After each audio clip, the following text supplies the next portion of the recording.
International trip പോകുമ്പോഴും അല്ലെങ്കിൽ വിദേശത്ത് പഠിക്കാനായിട്ട് പോകുന്ന സമയത്ത് അല്ലെങ്കിൽ ഇന്ത്യക്കുള്ളിൽ നിന്നുകൊണ്ട് തന്നെ നമ്മൾ വിദേശ വെബ്സൈറ്റുകളിൽ ഓൺലൈനായിട്ട് പേയ്മെൻറ്റ് ചെയ്യുന്ന സമയത്തേക്ക് നമ്മളുടെ സാധാരണ ഡെബിറ്റ് കാർഡ് അല്ലെങ്കിൽ ക്രെഡിറ്റ് കാർഡ് ഉപയോഗിച്ച് കഴിഞ്ഞാൽ നമ്മൾ അഡീഷണൽ ആയിട്ട് കുറച്ച് എമൗണ്ട് നൽകേണ്ടതായിട്ട് വരും. Foreign currency markup fees.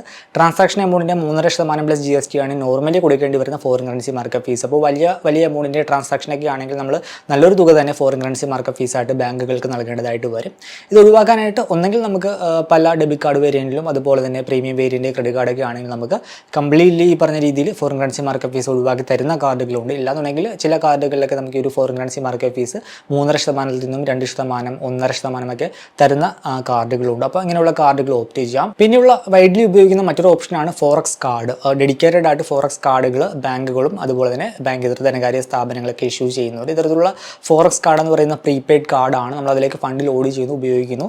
Forex card എടുത്ത് കഴിഞ്ഞാൽ നമുക്ക് പല ബെനിഫിറ്റുകളും വരുന്നുണ്ട്. നമുക്ക് ഈ പറഞ്ഞ രീതിയിൽ foreign currency market fees completely ഒഴിവാക്കി തരുന്ന കാർഡുകളുണ്ട്, ഇല്ലെങ്കിൽ അത് കുറച്ച് മാത്രം നൽകേണ്ടി വരുന്ന കാർഡുകളുണ്ട്. പിന്നെ കറൻസിയുടെ റേറ്റ് ഫ്ലക്ച്വേഷൻ കാര്യങ്ങളൊക്കെ ഒരു ഫോറക്സ് കാർഡ് ആണെങ്കിൽ ഒരു പരിധി വരെ നമുക്ക് ഒഴിവാക്കാനായിട്ട് സാധിക്കും. അങ്ങനെയുള്ള കുറച്ച് അഡ്വാൻറ്റേജും കാര്യങ്ങളൊക്കെ ഒരു ഫോറക്സ് കാർഡുകൾക്കുണ്ട്. മാർക്കറ്റിൽ കുറേയധികം ഫോറക്സ് കാർഡുകളുണ്ട്.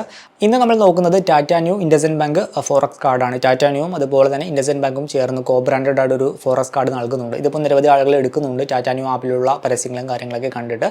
പക്ഷേ അതുമായി ബന്ധപ്പെട്ട് അറിഞ്ഞിരിക്കേണ്ട കുറച്ച് കാര്യങ്ങളുണ്ട്. ആ ഒരു കാർഡുമായി ബന്ധപ്പെട്ട് വരുന്ന ചാർജുകൾ, അതുപോലെ തന്നെ അതിൻ്റെ പ്രധാനപ്പെട്ട ഫീച്ചേഴ്സ്, അങ്ങനെയുള്ള കാര്യങ്ങളൊക്കെയാണ് ഈ ഒരു വീഡിയോയിലൂടെ കവർ ചെയ്യുന്നത്. ഇത് ജസ്റ്റ് ഇൻഫർമേഷണൽ പർപ്പസിനായിട്ട് ചെയ്യുന്നൊരു വീഡിയോ മാത്രമാണ്, അല്ലാതൊരു പെയ്ഡ് വീഡിയോ ഇല്ലെങ്കിൽ റെക്കമെൻഡേഷൻ വീഡിയോ ഒന്നും അല്ല. വീഡിയോ മുഴുവനായിട്ടും കാണുക. താല്പര്യമുള്ളവർക്ക് അപ്ലൈ ചെയ്യാം. താല്പര്യമുള്ളവർക്ക് അപ്ലൈ ചെയ്യാനുള്ള ലിങ്ക് ഞാൻ വീഡിയോക്ക് താഴെ നൽകുന്നുണ്ട്. So welcome to another video.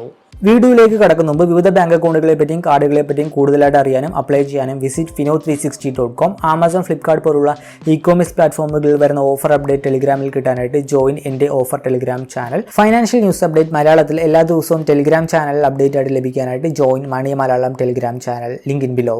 ആദ്യം എന്താണ് ഫോറക്സ് കാർഡ്? ഫോറക്സ് കാർഡ് എന്ന് പറയുന്നത് ഒരു പ്രീപെയ്ഡ് ഇൻ്റർനാഷണൽ ട്രാവൽ കാർഡാണ്. നമ്മളിതിലേക്ക് ഫണ്ട് ലോഡ് ചെയ്യുന്നു, ഉപയോഗിക്കുന്നു. അല്ലാതെ ക്രെഡിറ്റ് കാർഡൊന്നും അല്ല, ഒരു പ്രീപെയ്ഡ് കാർഡാണ്. നമ്മളിതിലേക്ക് നമ്മളുടെ കറൻസി അനുസരിച്ചുള്ള ഫണ്ട് ലോഡ് ചെയ്യുന്നു. എന്നിട്ട് നമ്മൾ വിദേശ രാജ്യങ്ങളിൽ ഇത് ഉപയോഗിച്ച് സ്പെൻഡ് ചെയ്യുന്നു. നമുക്ക് ATM വഴി ക്യാഷ് വിഡ്രോ ചെയ്യാം, ഓൺലൈൻ ട്രാൻസാക്ഷൻ നടത്താം, അതുപോലെ തന്നെ POS ട്രാൻസാക്ഷൻ നടത്താം. ഇപ്പോൾ ഇന്ത്യക്കുള്ളിൽ നിന്നുകൊണ്ട് തന്നെ വിദേശ വെബ്സൈറ്റുകളിൽ ഫോറക്സ് കാർഡ് ഉപയോഗിച്ച് ഓൺലൈൻ ട്രാൻസാക്ഷൻ നടത്താനായിട്ടും സാധിക്കും. ആദ്യം ഇൻ്റർനാഷണൽ ട്രാൻസാക്ഷൻ നടത്താനായിട്ട് നമ്മൾ സാധാരണ നമ്മുടെ കയ്യിലുള്ള ഡെബിറ്റ് കാർഡ് അല്ലെങ്കിൽ നോർമൽ ക്രെഡിറ്റ് കാർഡ് ഉപയോഗിച്ച് കഴിഞ്ഞാൽ സംഭവിക്കുന്ന പ്രോബ്ലംസ് നോക്കാം. ഒന്നാമത്തെ ഒരു problem high foreign currency markup ഫീസാണ്. നോർമലി ഈടാക്കുന്നത് ഡെബിറ്റ് കാർഡിലാണെങ്കിലും ക്രെഡിറ്റ് കാർഡിലാണെങ്കിലും 3% പ്ലസ് GST ആണ്. നമ്മുടെ ട്രാൻസാക്ഷൻ എമൗണ്ടിൻ്റെ 3.5% plus GST foreign currency markup ഫീസായിട്ട് ഈടാക്കും. അപ്പോൾ വലിയ എമൗണ്ടിൻ്റെ ട്രാൻസാക്ഷൻ ഒക്കെ ആണെങ്കിൽ അത്രയും എമൗണ്ട് നമ്മൾ കൊടുക്കേണ്ടതായിട്ട് വരും. ATM വഴി ക്യാഷ് വിഡ്രോ ചെയ്യാനാണെങ്കിലും അല്ലെങ്കിൽ നമ്മൾ ഇന്ത്യക്കുള്ളിൽ നിന്നുകൊണ്ട് തന്നെ വിദേശ വെബ്സൈറ്റുകളിൽ ഓൺലൈൻ ട്രാൻസാക്ഷൻ നടത്തുമ്പോഴൊക്കെ ആണെങ്കിലും ഈ പറഞ്ഞ രീതിയിൽ ട്രാൻസാക്ഷൻ എമൗണ്ടിൻ്റെ 3.5% പ്ലസ് GST നമ്മൾ ഫോറിൻ കറൻസി മാർക്കപ്പ് ഫീസായിട്ട് കൊടുക്കേണ്ടതായിട്ട് വരും. അതാണ് ഒന്നാമതൊരു പ്രശ്നം എന്തെന്ന് വെച്ചാൽ. മറ്റൊരു പ്രശ്നം എന്തെന്ന് വെച്ചാൽ ഡൈനാമിക് കറൻസി കൺവേർഷൻ റിലേറ്റഡ് ആയിട്ടുള്ള കുറേയധികം സ്കാംസും കാര്യങ്ങളൊക്കെ ഉണ്ട്. ആ സ്കാംസിൽ നമ്മൾ പോയി പെടും. മറ്റൊന്ന് അൺപ്രഡിക്റ്റബിൾ ആയിട്ടുള്ള എക്സ്ചേഞ്ച് റേറ്റ് ആണ്. എക്സ്ചേഞ്ച് റേറ്റ് എപ്പോഴും ഫ്ലക്ച്വേറ്റ് ചെയ്തുകൊണ്ടിരിക്കും. അപ്പോൾ അതിൽ നമുക്ക് കുറേയധികം നഷ്ടം സംഭവിക്കും റേറ്റിങ്ങിന് മാറിക്കൊണ്ടിരിക്കുന്ന സമയത്ത്. പിന്നെ വരുന്ന മറ്റൊരു പ്രശ്നം എന്താണെന്ന് വെച്ചാൽ ഇൻ്റർനാഷണൽ ട്രാൻസാക്ഷൻ ഫെയിലിയർ ആണ്. പലപ്പോഴും നമ്മുടെ നോർമൽ ഡെബിറ്റ് കാർഡൊക്കെ ഉപയോഗിച്ച് ഇൻ്റർനാഷണൽ ട്രാൻസാക്ഷൻ കാര്യങ്ങളൊക്കെ നടത്തുന്ന സമയത്ത് നമ്മുടെ ട്രാൻസാക്ഷൻ ഫെയിലിയർ ആകാറുണ്ട്. അതേപോലെ തന്നെ പലപ്പോഴും നമ്മുടെ കാർഡ് ബ്ലോക്ക് ചെയ്യപ്പെടും. ഒരു ഫ്രോഡ് ആക്ടിവിറ്റിയൊക്കെ എന്ന രീതിയിൽ ബാങ്ക് ഐഡൻറ്റിഫൈ ചെയ്ത് നമ്മുടെ ഡെബിറ്റ് കാർഡും കാര്യങ്ങളൊക്കെ ബ്ലോക്ക് ചെയ്യും. നമ്മൾ പെട്ടെന്ന് ഒരു ദിവസം പോയിട്ട് ഇൻ്റർനാഷണൽ ട്രാൻസാക്ഷൻ കാര്യങ്ങളൊക്കെ നടത്തുന്ന സമയത്ത് അപ്പോൾ കാർഡ് ബ്ലോക്ക് ആക്കാനുള്ള ചാൻസും ഹയർ ആണ്. അപ്പോൾ ഇതൊക്കെയാണ് നോർമലി നമ്മുടെ സാധാരണ ഡെബിറ്റ് കാർഡ് അല്ലെങ്കിൽ ക്രെഡിറ്റ് കാർഡ് ഉപയോഗിച്ച് ഇൻ്റർനാഷണൽ ട്രാൻസാക്ഷൻ നടത്തുമ്പോൾ വരുന്ന പ്രധാനപ്പെട്ട പ്രശ്നങ്ങൾ. ഈ അവസരത്തിൽ നമ്മളൊരു ഫോറക്സ് കാർഡ് ഉപയോഗിച്ച് കഴിഞ്ഞാൽ നമുക്ക് കിട്ടുന്ന ബെനിഫിറ്റുകൾ നോക്കിക്കഴിഞ്ഞാൽ ഒന്നാമത്തേത് നമ്മുടെ എക്സ്ചേഞ്ച് റേറ്റ് ലോക്ക്ഡ് ആയിരിക്കും. നമ്മൾ ഫണ്ട് ലോഡ് ചെയ്യുന്ന സമയത്ത് എക്സ്ചേഞ്ച് റേറ്റ് ലോക്ക് ആകും. അപ്പോൾ റേറ്റ് ഫ്ലക്ച്വേഷൻ നമുക്ക് അവോയ്ഡ് ചെയ്യാനായിട്ട് സാധിക്കും. മറ്റൊന്ന് ലോ ആയിട്ടുള്ള ചാർജാണ്. നമുക്ക് മിനിമൽ അല്ലെങ്കിൽ 0 ഫോറക്സ് ചാർജ് ആയിരിക്കും ഒട്ടുമിക്ക ഫോറക്സ് കാർഡുകളും ഈടാക്കുന്നത്. ചിലതിലൊക്കെ ഒരു 0.25% അല്ലെങ്കിൽ 0.5% ഒക്കെ ഫോറക്സ് ചാർജ് നമ്മൾ കൊടുക്കേണ്ടതായിട്ട് വരും. ചില ഫോറക്സ് കാർഡൊക്കെ ആണെങ്കിൽ അതിനകത്ത് കംപ്ലീറ്റ്ലി നമുക്ക് ഫോറക്സ് ചാർജ് നമുക്ക് വേവ് ചെയ്ത് കിട്ടും. അപ്പോൾ അങ്ങനെ നമുക്ക് കോസ്റ്റ് കുറക്കാനായിട്ട് സാധിക്കും. പിന്നെ നമുക്ക് കിട്ടുന്ന മറ്റൊരു അഡ്വാൻറ്റേജ് സേഫർ ദാൻ ക്യാഷ് ആണ്. നമ്മുടെ കയ്യിൽ ക്യാഷ് കൊണ്ട് നടക്കുന്നതിനേക്കാൾ സേഫാണ് ഒരു ഫോറക്സ് കാർഡ് എന്ന് പറയുന്നത്. പിൻ വഴിയാണ് നമ്മൾ ഒതൻറ്റിക്കേഷൻ കംപ്ലീറ്റ് ചെയ്യുന്നത്. പിന്നെ എന്തെങ്കിലും കാർഡ് കളഞ്ഞു പോയി കഴിഞ്ഞാൽ തന്നെ നമുക്ക് ഈസി ആയിട്ട് നമുക്കത് ബ്ലോക്ക് ചെയ്യാനും സാധിക്കും. പിന്നെ നമുക്ക് കിട്ടുന്ന മറ്റൊരു അഡ്വാൻറ്റേജ് ബഡ്ജറ്റ് കൺട്രോൾ ആണ്. ഇതൊരു പ്രീപെയ്ഡ് കാർഡാണ്. നമ്മൾ ഫണ്ട് ലോഡ് ചെയ്താണ് ഉപയോഗിക്കുന്നത്, ക്രെഡിറ്റ് കാർഡോ അല്ലെങ്കിൽ ഡെബിറ്റ് കാർഡോ ഒന്നുമല്ല. അപ്പോൾ നമ്മൾ ലോഡ് ചെയ്യുന്ന ഫണ്ട് എത്രയാണോ അതായിരിക്കും നമുക്ക് മാക്സിമം സ്പെൻഡ് ചെയ്യാൻ സാധിക്കുന്ന എമൗണ്ട് എന്ന് പറയുന്നത്. സോ നമുക്കൊരു ബഡ്ജറ്റൊക്കെ സെറ്റ് ചെയ്ത് അത് ലോഡ് ചെയ്ത് നമുക്ക് അത് ഉപയോഗിച്ച് നമ്മുടെ സ്പെൻഡിങ് കൺട്രോൾ ചെയ്യാനായിട്ട് സാധിക്കും. പിന്നെ മറ്റൊരു അഡ്വാൻറ്റേജ് ഗ്ലോബൽ അക്സെപ്റ്റൻസ് ആണ്. നമുക്ക് കിട്ടുന്ന ഫോറക്സ് കാർഡൊക്കെ തന്നെ ഒന്നെങ്കിൽ വിസ നെറ്റ്വർക്കിൽ ഇല്ലെങ്കിൽ മാസ്റ്റർ കാർഡ് നെറ്റ്വർക്കിലായിരിക്കും. സോ വേൾഡ് വൈഡ് നമുക്കത് ഉപയോഗിക്കാനായിട്ട് സാധിക്കും. വേൾഡ് വൈഡ് ഒരൊറ്റ ഫോറക്സ് കാർഡ് ഉപയോഗിച്ച് നമുക്ക് ട്രാൻസാക്ഷൻ നടത്താം. ഇനി നമുക്ക് Tata Neu IndusInd bank forex card നോക്കാം. ഇത് ഈ ഒരു ടാറ്റ ന്യൂവും അതുപോലെ തന്നെ ഇൻഡസ്ഇൻഡ് ബാങ്കുമായിട്ട് ചേർന്ന് പുറത്തിറക്കുന്ന ഒരു കോ ബ്രാൻഡഡ് കാർഡാണ്.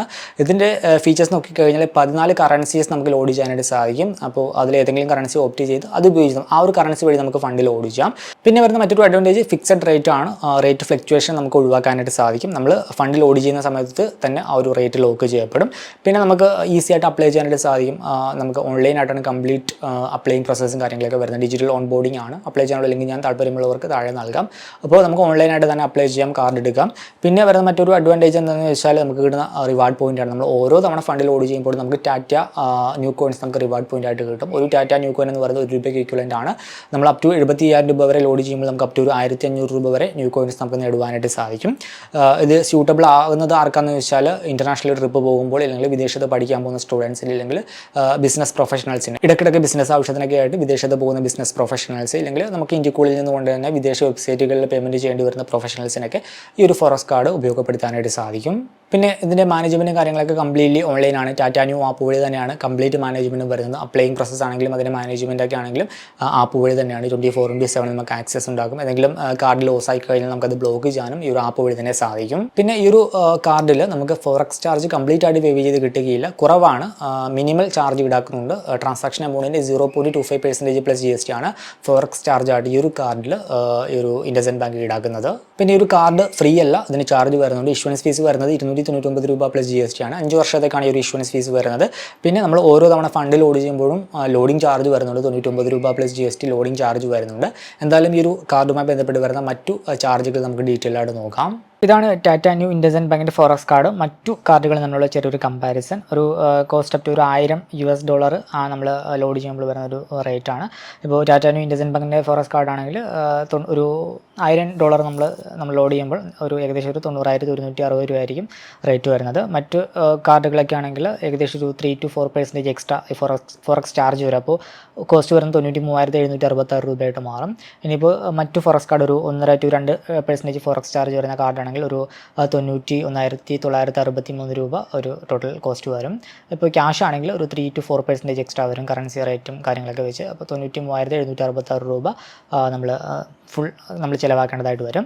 പിന്നെ ഫിക്സഡ് റേറ്റ് നോ ഫ്ലക്ച്വേഷൻ ആണ് ഈ ഒരു ഇൻഡസ്ഇൻഡ് ബാങ്കിൻ്റെ ഫോറക്സ് കാർഡ്. മറ്റു കാർഡുകളൊക്കെ ആണെങ്കിൽ സാധാരണ ഡെബിറ്റ് കാർഡും ക്രെഡിറ്റ് കാർഡും റേറ്റിൽ വേരിയേഷൻ വരും. പിന്നെ മറ്റു ബാങ്കുകൾ ഇഷ്യൂ ചെയ്യുന്ന ഫോറക്സ് കാർഡൊക്കെ ആണെങ്കിൽ ഈ പറഞ്ഞ രീതിയിൽ റേറ്റ് ഫ്ലക്ച്വേഷൻ നമുക്ക് അവോയ്ഡ് ചെയ്യാനായിട്ട് സാധിക്കും. പിന്നെ ഓൺലൈൻ ആപ്ലിക്കേഷൻ മറ്റു കാർഡുകളൊക്കെ ആണെങ്കിൽ ഫിസിക്കൽ ഡോക്യുമെൻറ്റ്സും കാര്യങ്ങളൊക്കെ കൊടുത്ത് അപ്ലൈ ചെയ്യേണ്ടതായിട്ട് വരും. ഇവിടെ നമുക്ക് ഓൺലൈനായിട്ട് അപ്ലൈ ചെയ്യാനായിട്ട് സാധിക്കും. പിന്നെ റിവാർഡ് വരുന്നത് ഇപ്പോൾ നോർമൽ ക്രെഡിറ്റ് കാർഡ് ഡെബിറ്റ് കാർഡൊക്കെ ആണെങ്കിൽ ചില കാർഡിലൊക്കെ ഇൻ്റർനാഷണൽ ട്രാൻസാക്ഷൻ നമുക്ക് റിവാർഡ് പോയിന്റ് കാര്യങ്ങളൊക്കെ ഉണ്ട്. പിന്നെ മറ്റു ബാങ്കുകൾ ഇഷ്യൂ ചെയ്യുന്ന ഫോറക്സ് കാർഡൊക്കെ ആണെങ്കിലും വെൽക്കം വൗച്ചറൊക്കെ ആയിരിക്കും വരുന്നത്. പക്ഷേ ഇവിടെ നമുക്ക് എവറി ലോഡിന് നമുക്ക് ന്യൂ കോയിൻസ് കിട്ടുന്നുണ്ട്. അപ് ടു ഒരു 70,000 രൂപ ലോഡ് ചെയ്യുമ്പോൾ അപ് ടു 1,500 രൂപ വർത്തായിട്ടുള്ള ന്യൂ കോയിൻസ് നമുക്ക് കിട്ടും. പിന്നെ ട്രാവൽ ഇൻഷുറൻസ് അങ്ങനെയുള്ള കുറച്ച് കാര്യങ്ങളും ഒക്കെ ഇതിൻ്റെ കൂടുതൽ അഡീഷണൽ ആയിട്ട് വരുന്നുണ്ട്. അതിൻ്റെ ട്രാൻസ്പെറൻസിയും കാര്യങ്ങളൊക്കെ അവർ ഹൈലൈറ്റ് ചെയ്ത് കാണിക്കുന്നുണ്ട്. പിന്നെ ഡോക്യുമെൻറ്റ്സ് അപ്ലൈ ചെയ്യാനായിട്ട് വേണ്ടത് Aadhaar number, pan card number, passport details എന്നിവയാണ്. പിന്നെ നോക്കേണ്ട പ്രധാനപ്പെട്ട ഒരു കാര്യം നമുക്ക് കുറച്ച് ഇൻഷുറൻസ് കവറേജുകൾ ഇതിൻ്റെ അകത്ത് വരുന്നുണ്ട്.